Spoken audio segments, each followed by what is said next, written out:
Welcome to PhotoART History, urban heritage stories told slowly. This is not a history of kings and battles, nor a catalogue of dates and monuments. Here we listen instead to streets, to bridges, to canals and stations, and to the quiet work that shaped them. PhotoART history is about how places are made, not only by vision, but by labour, not only by design, but by repetition. It is about the slow accumulation of choices, materials, and movements that turn geography into history. In these episodes, we follow not only what happened, but how it came to feel inevitable. We move gently, we pause often, because history is not meant to rush past us. It is meant to settle. And so, whether we are standing beside a quiet canal, beneath a great bridge, or listening to a distant train at night, we listen for the deeper story beneath the surface. This is PhotoART History, where urban heritage is not only seen, but heard. By river bend and valley seam, where older roots ran deep, the water wheel began to turn, while England lay asleep. Its wooden ribs caught falling force, its axle learned to spin, and thread by thread, from flowing streams, the age of mills came in. The wheel drove shafts of iron true that ran from floor to floor, with belts that sang above the looms and dust upon the door. One turning heart, one measured pace, set many hands in time, and labor bent to whirring laws of pulley, gear, and line. The river taught the workshop first what steady power meant, how motion, once correctly held, could not be idly spent. So lathes grew sharp and cylinders were bored with patient care, till metal learned the discipline of roundness, straight and square. Then deep below the blackened fields, where water choked the mine, a piston rose and fell by fire, by pressure trapped in line. No wheel, no stream, no rainfall needed, only coal and flame. And steam first breathed in iron lungs, though weak and vast it came. Refined by hands that learned from mills, from shafts and spinning floors, the engine turned, not lifted now, but drove through turning cores. Great flywheels calmed the pulsing force, line shafts took the strain, and Lancashire grew tall with mills that never slept again. Yet cloth and coal still waited slow on road and canal way, while horses hauled what engines made at nature's walking pace. If power could spin 1,000 looms and light a city's night, why should it stand and labor still, fixed fast to stone and sight? So steam was paired, and rails were laid, first brittle, then made strong. Cast iron failed, wrought iron bent, endured the hammer's song. The engine shrank, the boiler sang, the wheels took iron nerve, and power learned to carry itself along a guided curve. From river wheel to racing rail, one story threads them through, the craft of holding motion fast, then setting it anew. The factory rose and found its feet, then learned at last to roam, and steam, once bound to mill and mine, carried industry home. Britain on Rails, the long making of a railway nation, 1600 to 1911. From water to steam, power, mechanization, and the birth of the railway age. Welcome to Britain on Rails, a long-form spoken documentary from the PhotoART History Project. Here, history is not rushed, it is allowed to breathe.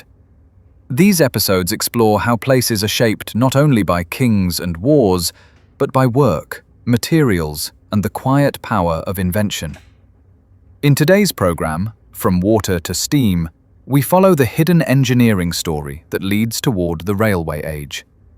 From turning water wheels on riverbanks to iron rails crossing a nation. Settle in. Listen for water, then iron, and then steam. Before the railway, Britain was already a nation in motion. Not motion across the land at first, but motion within it. The turning of wheels, the lift and fall of hammers, the steady pull of belts, and the patient rhythm of labor repeated until it became a kind of music. It is easy to imagine steam arriving like a thunderclap, a sudden miracle dragging the country into modernity. But the truth is slower and more revealing. Steam did not appear in an empty landscape. It entered a Britain already dense with workshops, mills, and mines, and with centuries of quiet experiments in how to multiply human effort. If you stand beside a river in the English north or the Scottish lowlands and watch the current gather itself around a bend, you are watching one of Britain's first great industrial fuels. Long before coal was burned in boilers, water was harnessed in wheels. And those wheels taught the nation how to think mechanically. Water is not merely a force, it is a schedule. It rises and falls, it freezes, it floods. To build with water power is to build in negotiation with nature. Every mill is a compromise between engineering and weather. And yet, from these compromises came systems. From systems came precision. From precision came scale. The problem became not simply how to make a wheel turn, but how to carry that turning into the places where work is done.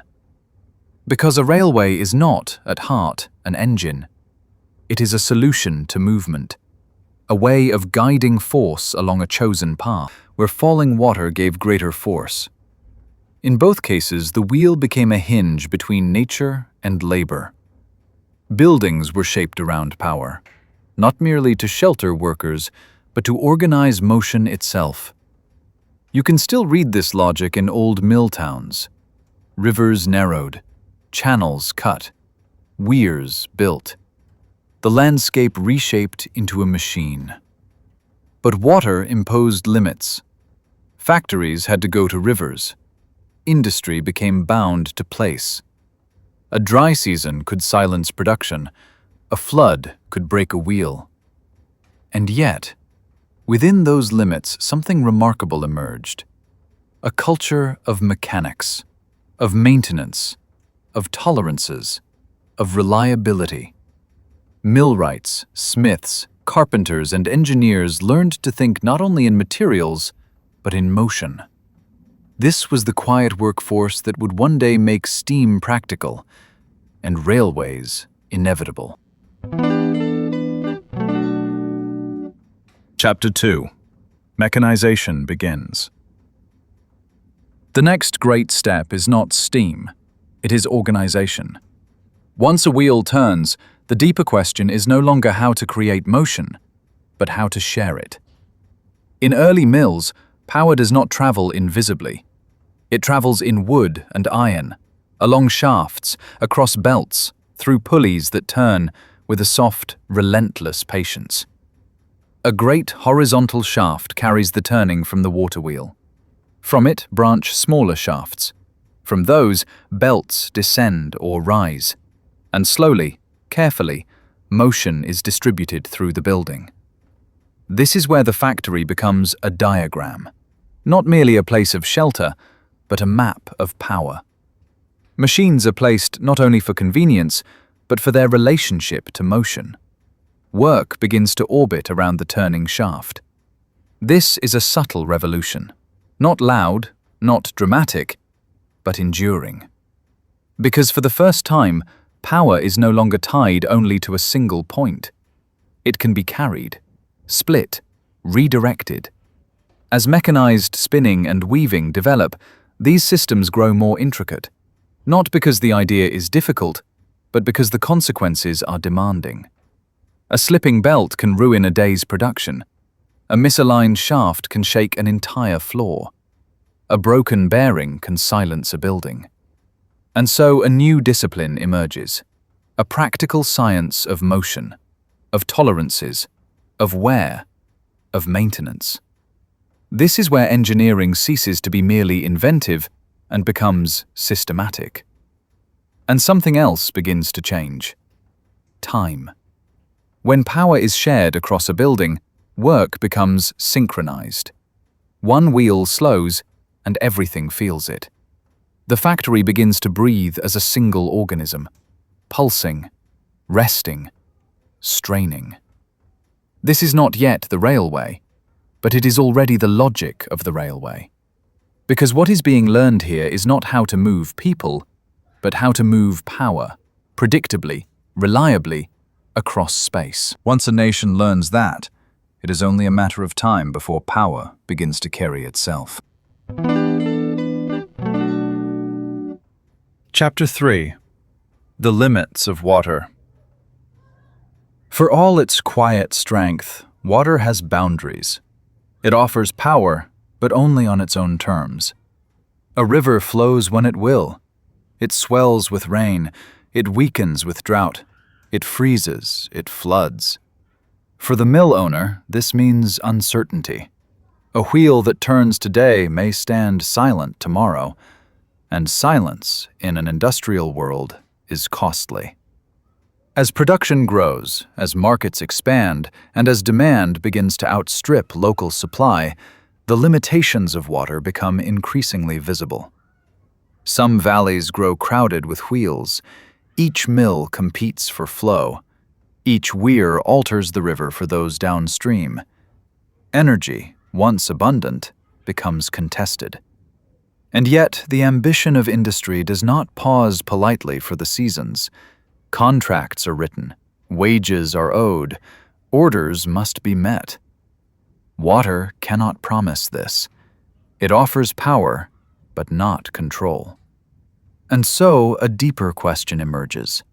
Can power be made independent of place? Can it be summoned when needed rather than waited for? Can it be produced steadily, predictably, without regard for weather or season? These are not idle curiosities. They are the questions that define the next age. At the same time, another constraint presses in: geography.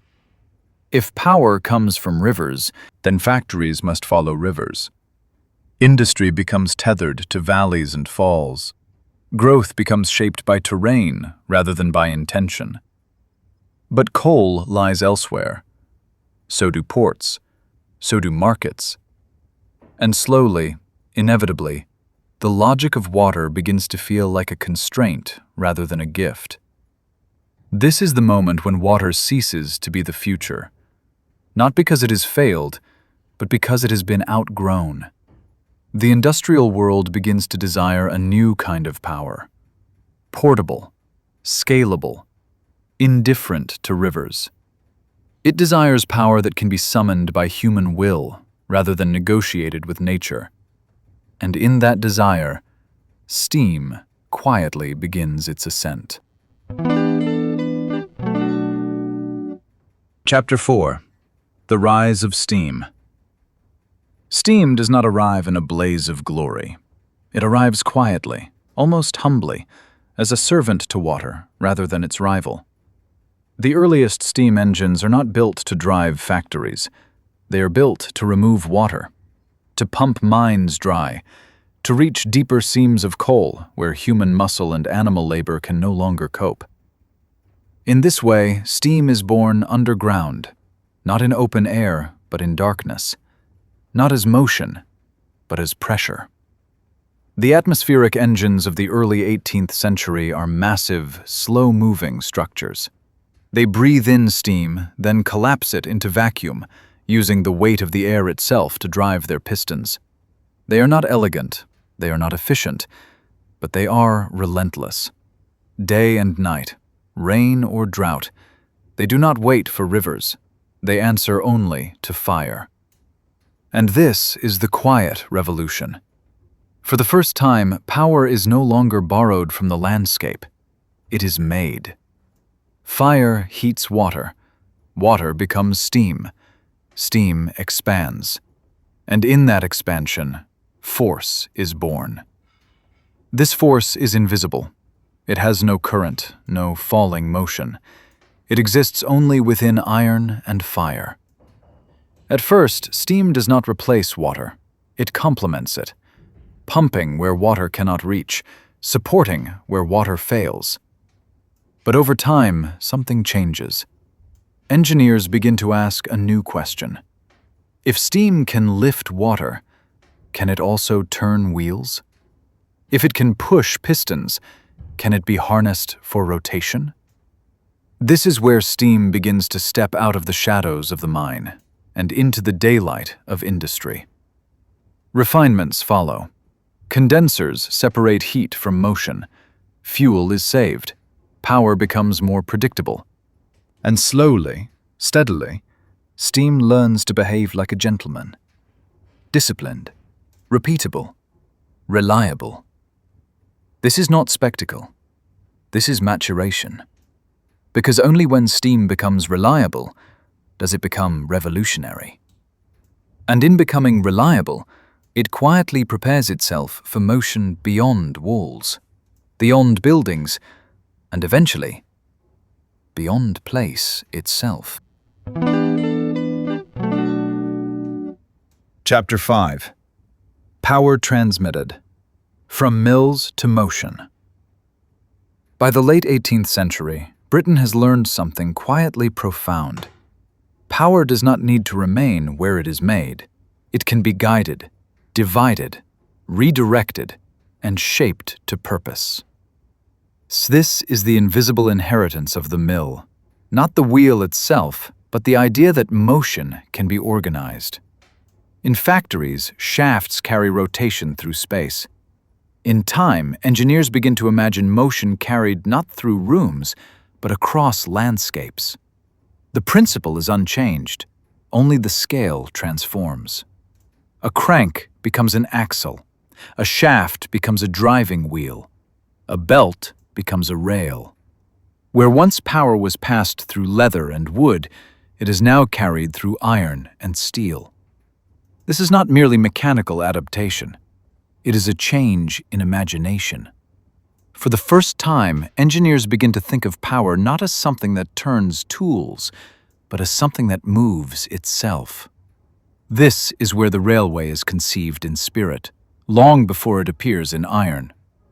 It is important to pause here, because the railway is often treated as an invention, a machine, a marvel, but more truly, it is a system. A system for guiding force, controlling friction, and sustaining motion over distance. And all of these problems were first encountered and first solved inside the mill. The railway is, in this sense, a mill turned outward. Its machinery no longer contained by walls, but laid across fields, valleys, and towns.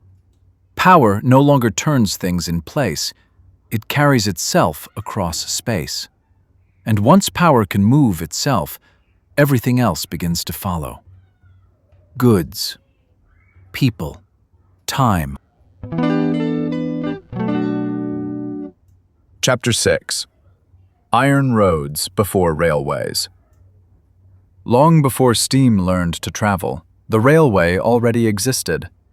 Not as speed, not as spectacle, but as path. In coalfields and quarries, across estates and into ports, wooden rails first appeared. Quiet, straight, and purposeful. They were not built for passengers. They were built for weight, for coal, stone, and iron. A wagon drawn by a horse could carry far more on rails than on earth. Friction was reduced. Effort was multiplied. The ground itself was turned into a machine. These early wagonways were humble, narrow, local, often temporary. But they embodied a radical idea that movement itself could be engineered. Wooden rails were soon capped with iron. Iron rails replaced wood, and the path grew stronger, straighter, more enduring. Plateways guided flanged wheels. Edge rails demanded them. Slowly, a dialogue formed between wheel and rail. This was not yet the railway age, but it was already railway thinking. The railway is often imagined as beginning with the locomotive, but in truth, it begins with the route. A fixed path, a commitment in iron, a declaration that movement will happen here and not elsewhere. Once laid, rails reshape the land. They demand bridges, cuttings, embankments. Even without steam, the railway already begins to impose its will upon geography. And yet, these iron roads remain dependent on muscle, on horses, on gravity. The path exists, the system exists. What it lacks is a new kind of motion. It is here, on these iron paths, that steam will finally find its natural road. Chapter 7. Steam takes to the rail. When steam first meets the rail, it is not welcomed with certainty. It is met with curiosity, with doubt, and often with quiet disbelief. For generations, motion along rails had belonged to horses, to gravity, to slow, familiar rhythms. The idea that fire and water might replace muscle seemed unnatural, even reckless. Early attempts are experimental. Some engines move clumsily, some break their own rails, some frighten livestock and onlookers alike. Steam does not glide at first. It stumbles, it learns, it improves. And yet, with every trial, something becomes clear. Steam belongs here. On rails, friction falls away. Weight becomes manageable. Force becomes efficient. The railway offers steam what roads never could: a predictable surface, a guided path, a mechanical partnership. And steam offers the railway something entirely new: independence from muscle, freedom from gravity, continuity of motion.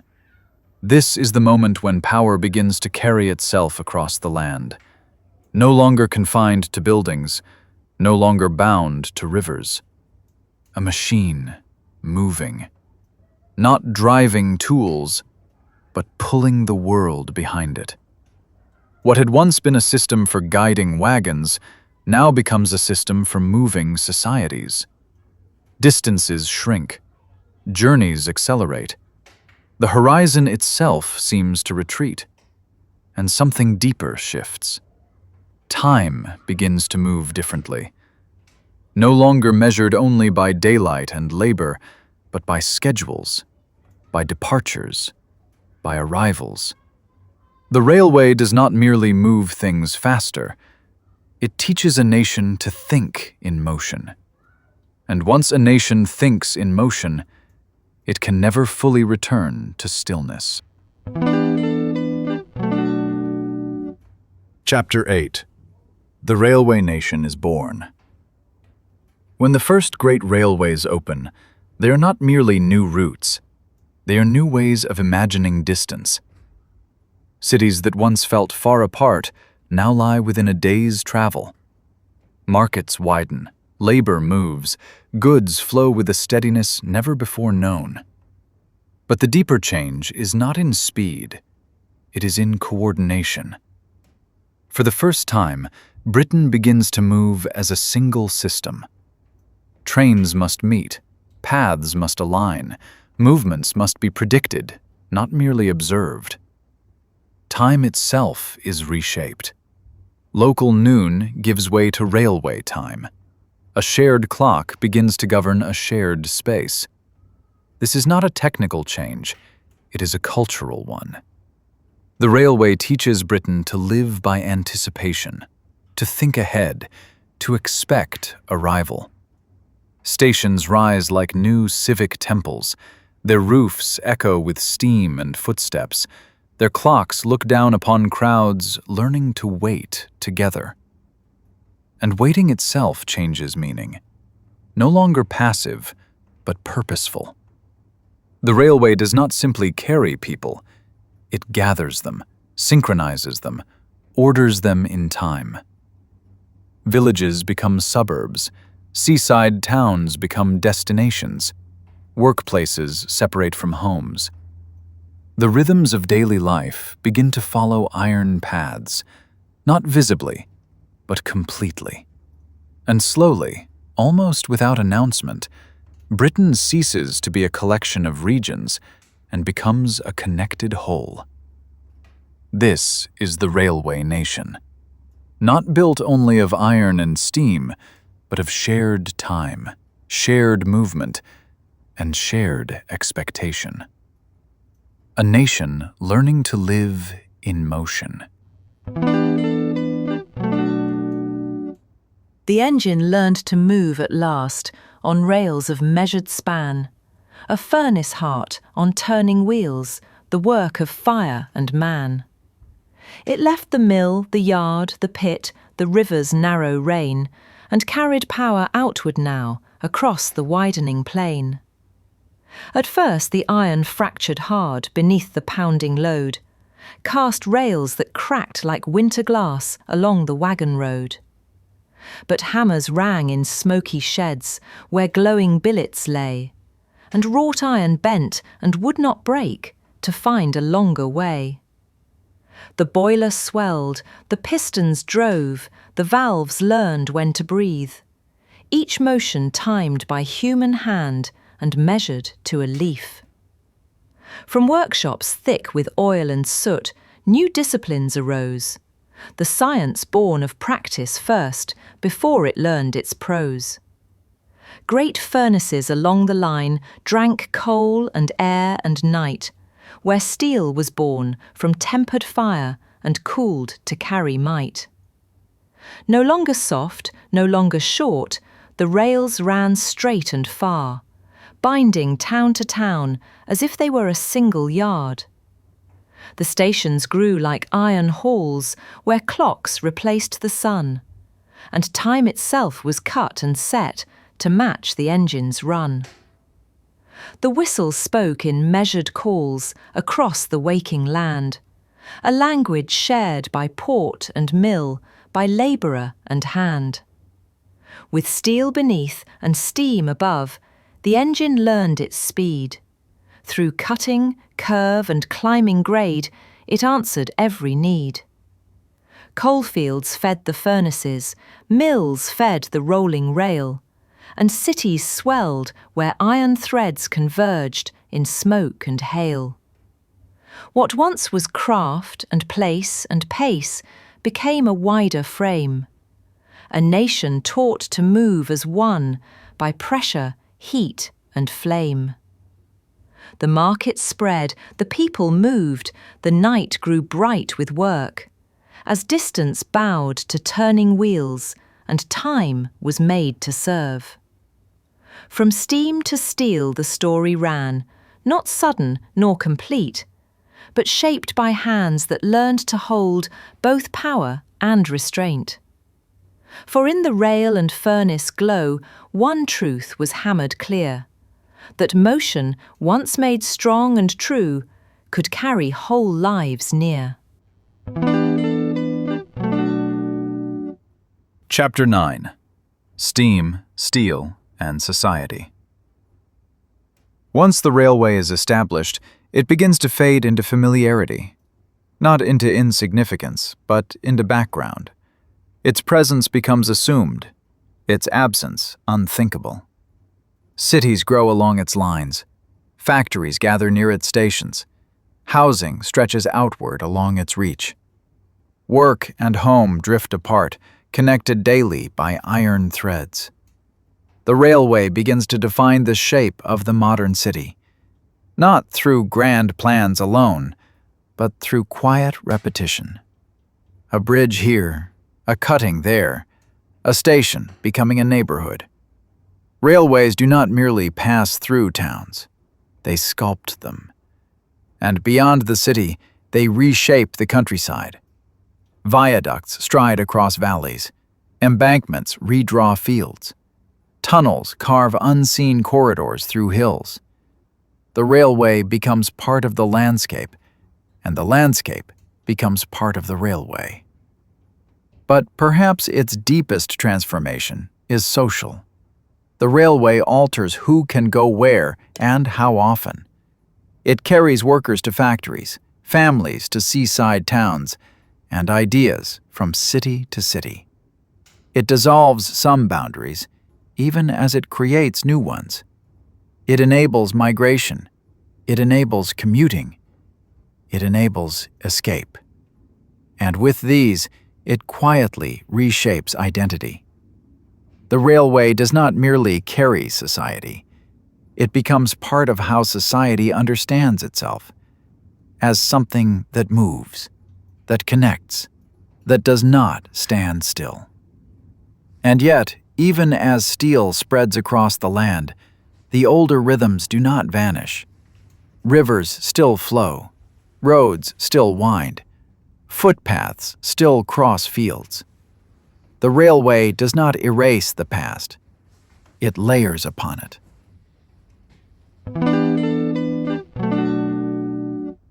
Epilogue: From Rivers to Rails.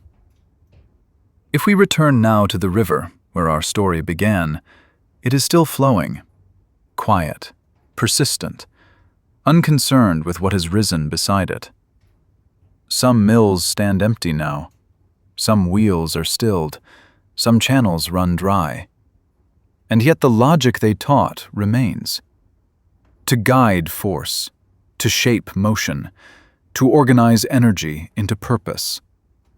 This is what Britain learned first from water, and later from steam. Not merely how to build engines, but how to think mechanically, how to imagine movement before it exists. The railway, in this sense, is not just an invention. It is a memory made visible.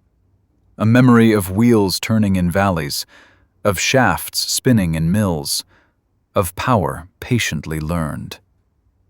And though steam has faded from most rails, and steel has given way to silence in places, the pathways remain. Tracks become footpaths, stations become cafes, viaducts carry birds instead of trains. But the story does not end. It changes form. Because the question that began this journey still moves beneath our lives. How do we move power? How do we shape motion? And what does that motion make of us? In following water to steam and steam to rails, we follow not only machines, but a way of thinking, a way of shaping the world and being shaped by it in return. This is Britain on Rails, the long making of a railway nation. And this is PhotoART History. PhotoART History is part of the wider PhotoART project, a growing collection of podcasts, films, and ebooks exploring urban heritage across Britain and beyond. You can listen to full seasons of PhotoART History on Apple Podcasts, Spotify, and wherever you enjoy your podcasts. You can also watch PhotoART History on YouTube, where heritage stories unfold through film, sound, and still imagery. And you can explore the accompanying PhotoART History books on Apple Books, with images, extended essays, and audio editions. Just search PhotoART History and discover more stories of place, memory, and meaning.